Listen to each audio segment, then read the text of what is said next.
times have you like walked into a room and let's say you're in a pretty fine mood and you get there and you haven't really even talked to anybody, but all of a sudden you start feeling kind of like, ugh, like, oh, I feel some ick. And you start feeling kind of down, maybe even a little depressed, a little anxious. And you think, why am I feeling this way?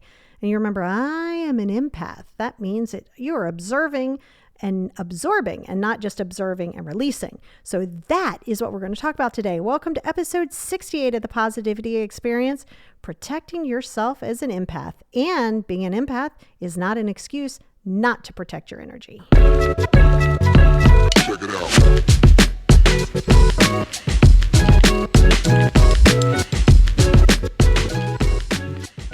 Hey everybody, and welcome back to episode 68 of the Positivity Experience. It's your girl Lori. I wanted to give a huge shout out to our listeners over in British UK. If I could speak it, it would be better. Over in the United Kingdom, I wanted to give you guys a huge shout out. You guys have reached out to me, a lot of amazing feedback over there, and gosh, I'm super excited because in my brain, I'm part of the UK by heart. And I just wanted to give you guys a huge shout out, even though I couldn't actually pronounce the name. So what are you going to do about it? So I love you guys. I hope that you guys are having a good spring so far. Here we are getting ready to celebrate the Easter holiday, Passover holiday. If you guys celebrate that, then happy holiday weekend. And hopefully you have some good, yummy food on tap and being around people, which is funny because that's what we're going to talk about today. And one thing that you're going to find out very quickly is the concept of being an empath is not an excuse. And this is something I've worked for years, probably the last 12 years over, more than that doing the regular work that I do, but about 10 to 12 years on teaching people how to protect their peace, right? Protecting their energy. And one of the things that will never fly with me is if you say something like, I'm an empath, I can't help it. No, you can. You're choosing not to. And part of being an empath, right? And I'll get into all of that for those of you who don't really know exactly what it is, where does it come from? What can you do to protect yourself? We're going to cover all of that, I promise. But you know, it's important because so many times people will be like, I just can't help myself. I'm an empath. No, you are automatically saying that you are not going to make the attempt, that there's something about you that enjoys that part of it. And that really is part of it. You say you don't like it. You say, oh my God, I don't know how to protect myself. But you at the same time don't want to always take that effort or make the effort to protect your peace, because then you're like, well, because see, part of you as an empath feels as though you have this purpose. I have this purpose. I must take on everybody's pain. I must fix this. Skirt, hard pass, no. Okay. So first of all, let's kind of dive into a little bit of it, right? So to break it down, to make it easier for you, think about seeing somebody else's pain. I mean, my goodness, turn on the news for 5 minutes, seeing somebody else's pain. And all of a sudden you start feeling overwhelmed and stress and sometimes even anxiety. You might catch panic attacks, feeling extra depressed, super tired and drained. You ever walk in and think, oh my God, this person is draining me. Now that's energy vampires, which we're going to talk about too. Little different. And then when you say I'm an energy vampire, the energy vampires are attaching to me because I'm an empath. There's some truth to that, right? Like a moth to the flame. But essentially when you're an empath, you can't differentiate or distinguish between it being their stuff and your stuff. So this is the art. If you guys ever listened to me for more than 35 seconds, you'll know I am all about observing, not absorbing. Okay. This includes children. This includes coworkers. This includes family members. This includes society. Observing, feeling, releasing, not observing, feeling, processing, trying to fix, take on somebody else's pain. And listen, this doesn't mean that you're a sociopath or a psychopath. And I think part of the reason people have a hard time when they're an empath or somebody who is super sensitive to other people's energy is because you feel as if you're not going to have, because you're thinking black and white. If you don't have that, then you're like a total psychopath, like you have no empathy. And that's not true at all. It's not apathy. You don't go from empathy to apathy because you're protecting your peace. So you can feel for someone, experience it from afar, like you can see it in observation. You look at it. you see it and you process it, because there's going to be things you're going to feel.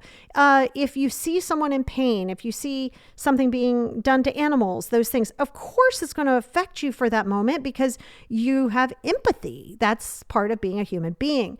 Where it becomes problematic is where you can't differentiate between it being your pain and their pain, and then understanding that their pain isn't your pain to process. Now, if you want to do a drinking game, go back, rewind that, and every time I say the word pain, do a shot. You'll be tanked.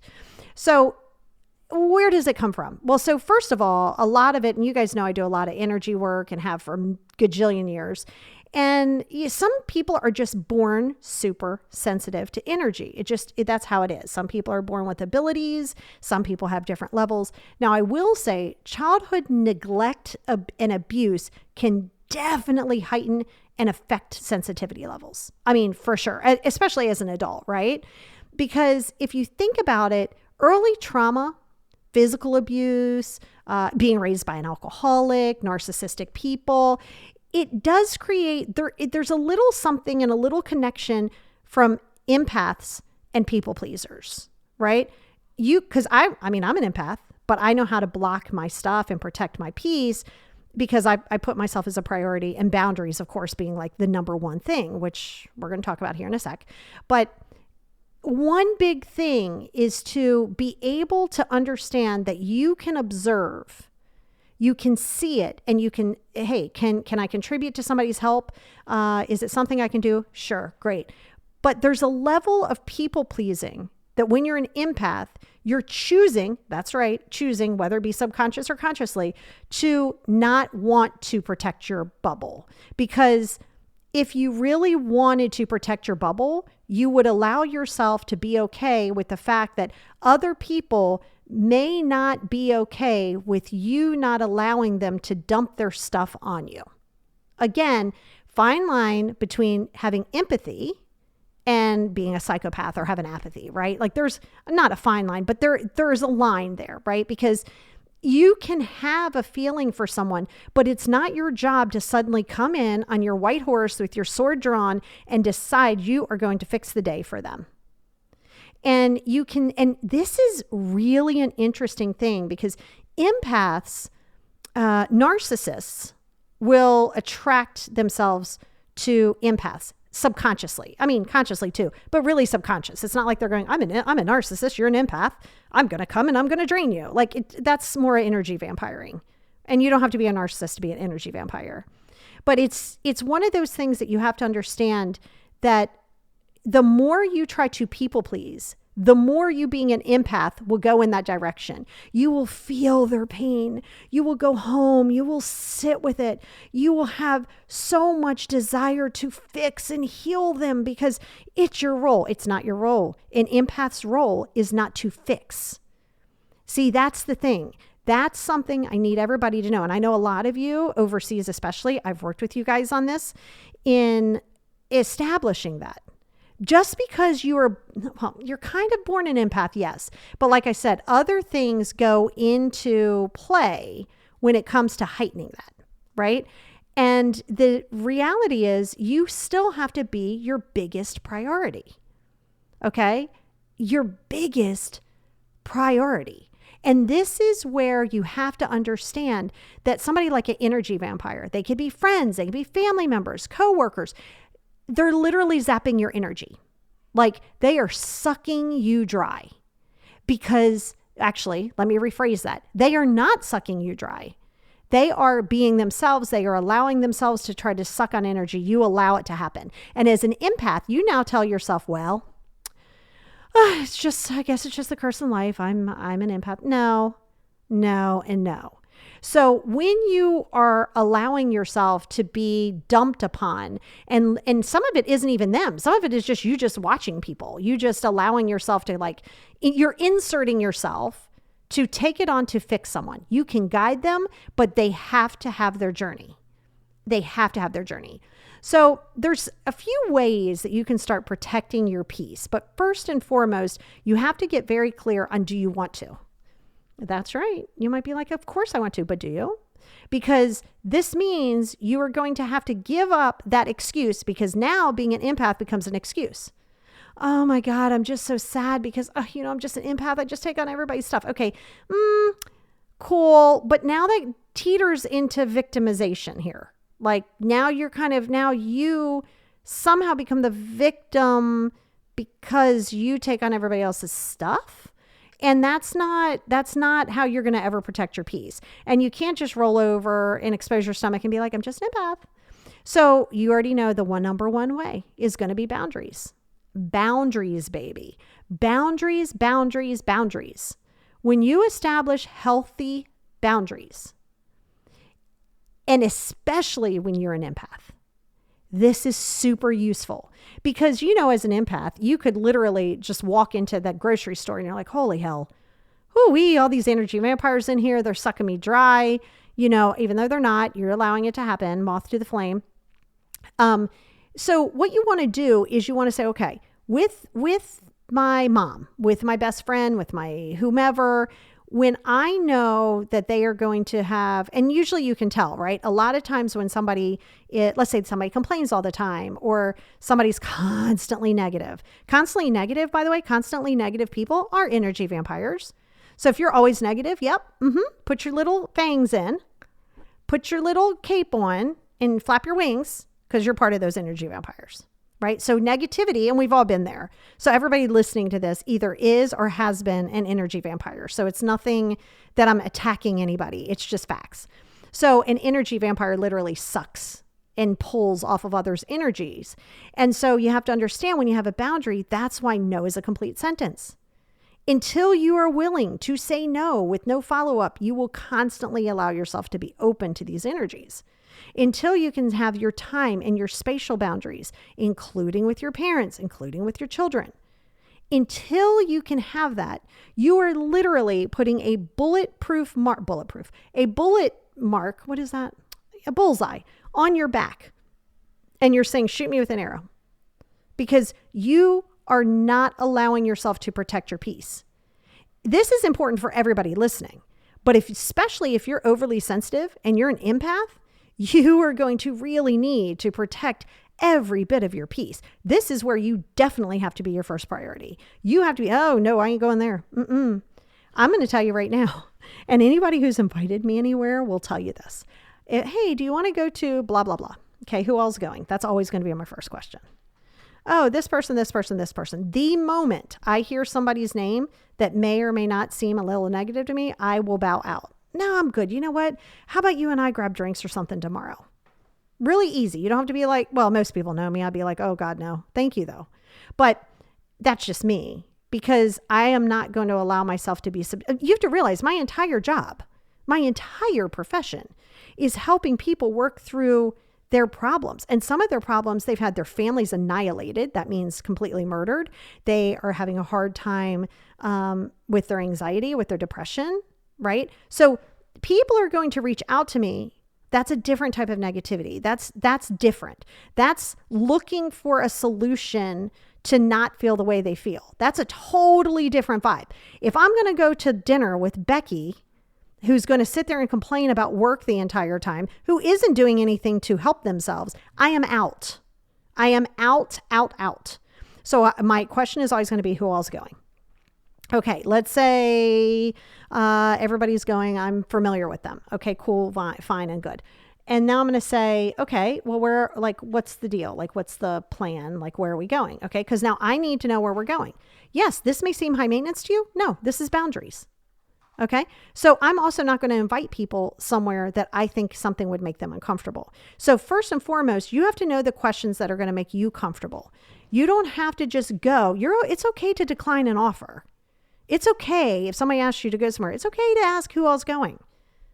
It really is. But see, if you think that that's going to make you like, oh my God, well, what is this person going to think? Then go ahead, go on. Go ahead, get your energy sucked, and then come home and then complain about how you had a miserable time because everybody's draining your energy, but you put yourself in that position. So you have to be able to establish whatever boundaries are that's going to help you protect your peace, right? And again, if the person inviting you is somebody that you want to spend time with, then cool. Just be like, hey, you know what? Nah, I'm good. Not tonight. But how about you and I, like I said, grab drinks or come on over. Like, you can always make time for the people who you want to be around and the people who bring you joy and the people who fill your energy, not the people who suck it dry. And again, vastly different. If somebody comes to you and they say, oh my gosh, I just left therapy. Ooh-wee, that was exhausting. Can I tell you about it? You're like, sure. Yeah, that's different. They're trying to help themselves. So that's boundaries. You're going to have that. Number 2 is always going to be your journaling. The reason that your journaling helps you as an empath is for you to process what somebody else is going through somewhere else and dumping it. So if your best friend's husband just dogged her out, like totally cheated on her, ghosted her, okay, boom, out. Of course, she's your friend. You're going to have some kind of feeling about it. The problem is where now you take on her stuff. You now want to go to battle for her. You have decided you are going to call him up and tell him what an asshole he is, and you are going to smear his name all over God's creation. Okay, now you are wrong. That is not you being a loyal friend. That is you overstepping your boundaries. You are there for her. Okay? You are there for her. This is where you, even if you're not an empath, but especially if you're an empath, got to know your lane. You can be a best friend and not go pull the guy down off of the pedestal that he is on and smear his name, because that's not protecting your peace. That's doing everything opposite. Now, you can be there for your best friend, but I'm going to encourage you on that one. Stay in your lane too. Be there for her. Hey, but don't be there for her for 14 hours straight. You're going to need to replenish your peace. And you want to be careful. Oh, that guy's an asshole and da-da-da-da-da, blah, blah, blah, blah. Because then you have to be careful if they get back together. Because now, all those things you said. So being an empath or just being a person and understanding boundaries and being a best friend doesn't mean that you have to go to battle for the person who's your best friend. Totally different. Listen, if somebody's coming in to murder everybody in the house, yeah, go ahead, pick up a hammer. It's always going to be my go-to weapon. Pick up a hammer and bash everybody's head in, bash their head in before they get to everybody else. Absolutely. That's totally different. But when you're talking about emotional support for someone, you can be there for them.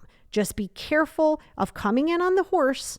And especially if you've been cheated on, now this brings up some trigger in you, and now you are inflicting your autobiography upon them. Oh God, now not only are you an empath, you're now an energy vampire. Now you're inflicting your stuff to say how you know how they should handle it because you didn't handle it that way. Okay, how did this become about you? How did this become about you? You can hear what somebody is going through. You can be empathetic. What do you need? Do you need something from me? I just need to talk. Okay, I'm here for it. You know what? You got me for 2 hours. You better put a time limit on it. And then you know what? I'll hit you back up tomorrow, because you can't just leave things open-ended. Okay, you can't just be like, oh my gosh, okay. I mean, obviously things are different. Obviously, if somebody's whole family got murdered, you probably want to spend a little bit more than 2 hours there, but not 2 days, because you still need to replenish your own energy, because it's still going to be a lot on you. But if somebody had some issue, they broke up with their boyfriend, say, hey, you know what, babe? I got you for 4 hours. Let's watch a movie. Let's have some ice cream. Let's have some wine. Let's do all that.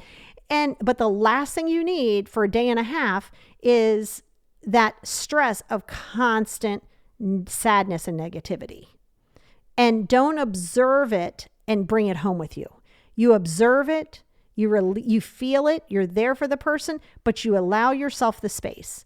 And that's when the journaling comes in. So now you go home in this pretend case and you journal in your negative journal. Like, I can't believe Bobby did this to her. Wow, that was really terrible. It reminds me so much of when I went through this with Tony, and it was awful. And God, I feel so bad for her, and I just want her to feel better. And I just remember how lonely it was.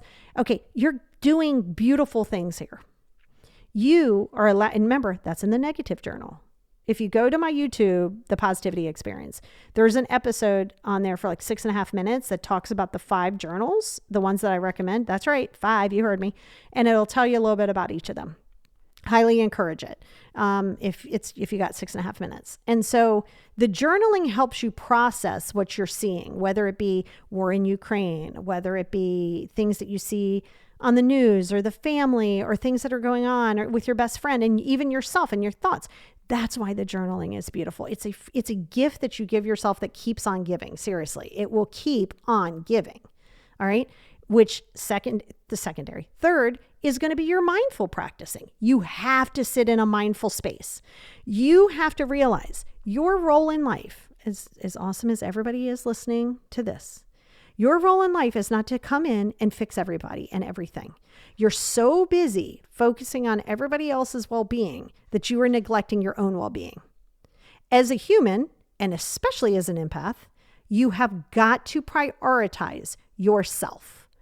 You have to prioritize healing your stuff. You can be there for someone, create that spatial boundary, create that emotional boundary, release what no longer serves you. So when you're being mindful and you're journaling, that's beautiful.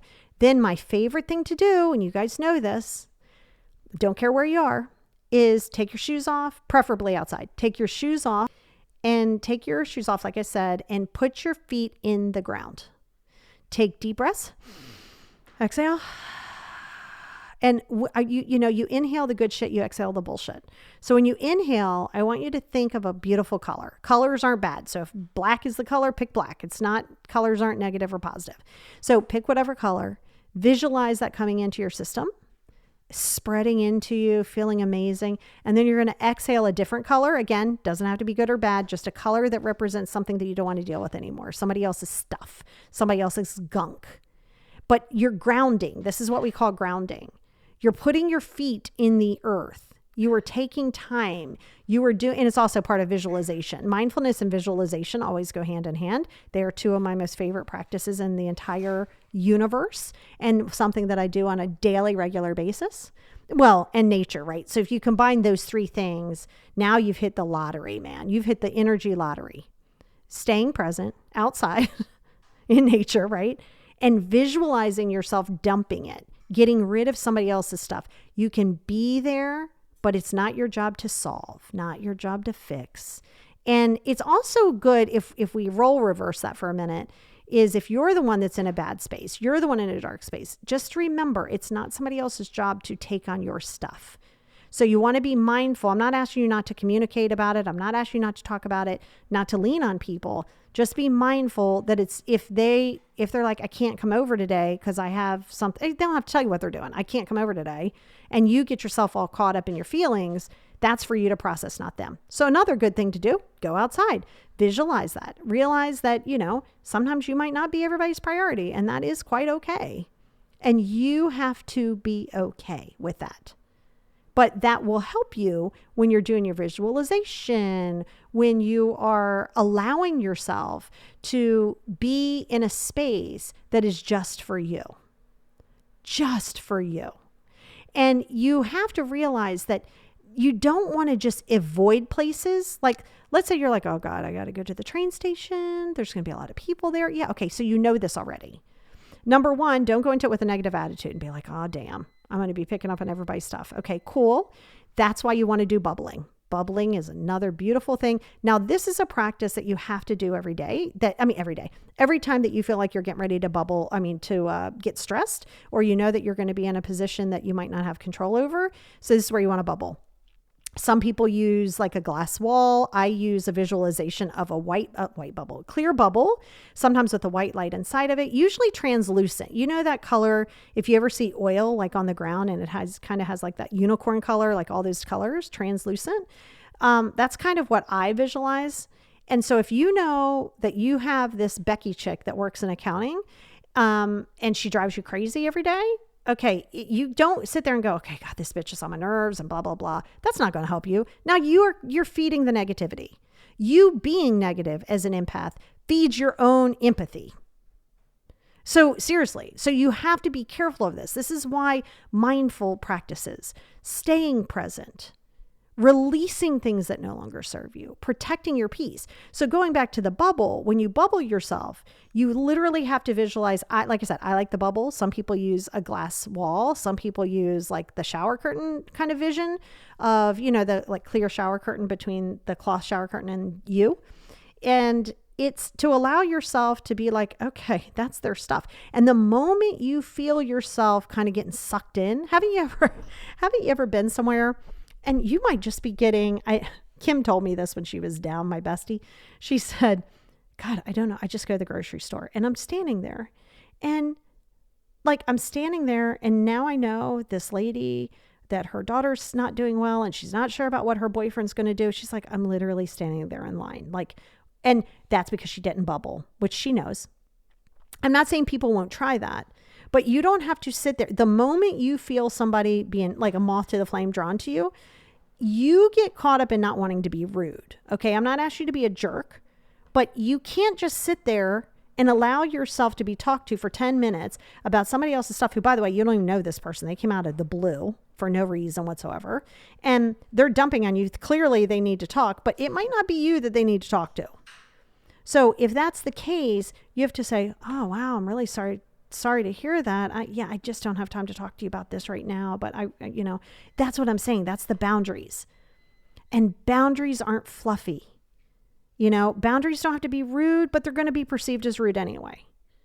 So until you protect your peace, you are going to have to understand, yes, like I said, on my Insta stories, yesterday, I went into Walgreens because I needed to get contact solution. And I went to the front to pay and, I was back up a little bit because I don't get on top of people's backs because I'm not ignorant like that. Some people just get on your backs while you're in line. And so an older guy in front of me, and he was talking to the cashier about something else, like something personal, and that was fine. It was cute. And so he peeked back and he saw me and he goes, oh my gosh, I'm so sorry. I was like, you're fine. I said, oh my gosh, no wonder she wants to talk to you. Look how good looking you are, right? He was 73, 74. He goes, oh my goodness, well, thank you, right? And he was made his day. And I had to go out and get him because in all of that, she forgot to charge him. And so I got him, he came back in and I said, see, I think she just wanted you back in here because you're so cute. He said, oh gosh, I appreciate it. He said, where are you going? I said, I explained what I do. And he ended up wanting my card. He said, I've been looking for somebody who could do some coaching for me just to really help me through some things that I'm processing as I get older. I really want to reach out to you. And I said, absolutely. Now, that's not extending myself to a person I don't want to talk to. I knew from the door his energy was good energy. I could see it. I could feel it. The beautiful thing about being an empath, if you focus past the negative part, you can use the positive part to your advantage to help people, to be there, to be the light, to be the beacon that they want you to be. Being an empath doesn't always have to be negative. But you allow yourself to be drawn to the negative. When you have the boundaries, you free yourself up to utilize your empath skills and what the ability of being an empath is for the best, not just sucking the negativity. You're there to provide the beacon of light. And you do that by the boundaries. You do that by establishing that. You do that by allowing yourself to protect your peace. Not everybody is going to understand it. But if you're not bubbling yourself, if you are not establishing boundaries and holding them, I didn't say them holding them, because especially when somebody's an energy vampire, they don't give a damn about your boundaries at all. They do not have to they are like, I don't care. This doesn't benefit me. Especially a narcissist could care less. You could put up 64 boundaries and 64 walls. They're not going to care. And that's why you have to hold the boundaries. And by holding the boundaries isn't by telling them I'm holding a boundary. It's by you taking action to protect that boundary. When you have a boundary, if your boundary is, hey, wow, this person's down, they had a rough day at work, I'm going to spend 2 solid hours with them. Like I have 2 hours to give, 4 hours, whatever the number is. Be present there though, right? Like don't just be on your phone. Don't be, preoccupied. Try to be mindful and be there. But here's the thing. Come 11 o'clock or whatever time you're going to depart that area, you leave. You leave. Even if she starts to have another, or they start to have another little meltdown. Oh, okay. You know what, babe? I love you. Do you need anything? Let me get you some water. I'm on my way out. I'm going to check in with you tomorrow. But you got to hold your time boundaries. You got to hold your boundary of no. You got to hold your boundary of I'm going. You got to hold your boundary of, oh my God, I cannot communicate with this conversation. Here's another thing. You want to be careful of as an empath and as just a person in general. You don't want to get caught up in the conversation, because people suck you into this, on gossip. You and 2 people are sitting around the water cooler at work and somebody's talking about why did this person get the promotion? You got to bow out. Don't think that they, don't judge them and be like, why aren't they talking about people? Hey, let them be what they're doing. What they're doing, they're doing. No need to absorb what they're saying. Just distance. Hey, you know what, guys? I'm not comfortable talking about other people. That's it. You can literally say, I'm not comfortable talking about other people when they're not around. So I'm going to bow out of this conversation. But do you see how direct that is? That's a direct, so you don't, I'm not just walking away. I'm not just like, oh, I'm uncomfortable with this, I'm walking away. Because then they're going to be like, well, what? I'd rather you know straight up and down. This way I don't have to keep walking away. Now, the next time we're in the kitchen, if you decide you want to have a conversation, because essentially you're going to go talk mad crap about me anyway, right? Because I just literally shut down the fact that I'm not entertaining your gossip. So of course you're going to turn around and talk about me like, oh God, what was that about? And I don't care. Because I don't care because I'm protecting my peace. So until you get to the space of being able to protect your peace, be there for people, empathize with them, give them direction, help when you can, but never at the cost of your own peace. Never. And give yourself time and give yourself places to dump and journal and do your work on you. You get so caught up as anybody, right? You get so caught up in everybody else's stuff that you're not allowing yourself to work on your stuff, because it's easier for you to look and say, I don't understand why they wouldn't do this or why they couldn't do this. Really? Have you journaled? Did you do your gratitude journal today? Oh, you didn't. Okay. So why are you judging other people?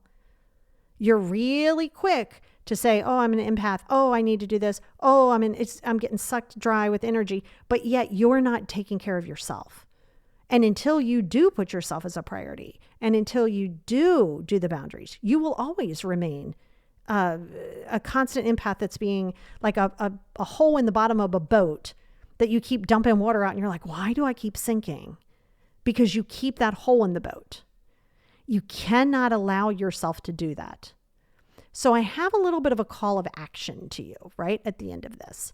I really want you to sit with it, and please reach out to me on any of my socials, my TikTok, my Instagram, my emails, my text messages, my YouTube, anything. Just reach out, and I'm interested to know what you want to do to start protecting your peace. One small thing, micro goals. I have a whole podcast, I think it's episode 37 on micro goaling. Make sure you go back and listen to that. It'll really help you if you feel overwhelmed.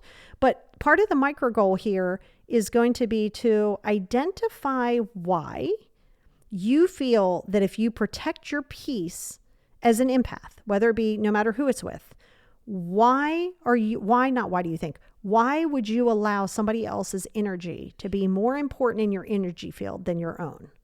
So that's a question. That's a prompt for you. I literally want you to ask yourself, why when I take on everybody else's stuff, or when I want to people please, or when I want to fix something, or what I deem as fixing, why am I willing to sacrifice my own mental sanity or my own energy in order to take on their stuff? Really sit with it and then reach out to me. Let me know what you come up with. And then we'll capitalize on that. And we'll start, I've given you the tools, right? Boundaries. Can't have boundaries until you have self-love, because boundaries mean people are going to not always get down with it. They're going to get mad at you. That's okay. Let them. Your peace is way more important than their comfort. Okay. So that, remember, visualization, dumping into nature, decide how you want to do bubbling. Like I said, I use a bubble around me. You can use a glass wall. You can use anything see-through so you can still see the person. The moment you feel yourself getting drained, exit the situation if you can. If not, rebubble. Do not contribute or participate in gossip. Do not allow yourself to be sucked in and how somebody runs you down, keeps going, but why? You're going to say, but why to me one time and then one time only. And I'm going to say, I am not going to give you the answer to that question. And then you depart, you hang up the phone, you walk away. You have to be willing to establish the boundaries. You have to be okay with protecting your peace over allowing them to suck you dry. And that's some work for you. So you don't get to say as an empath, you can't help it. You absolutely can. You have to ask yourself this question. Are you willing to protect your peace instead of their comfort? Check it out.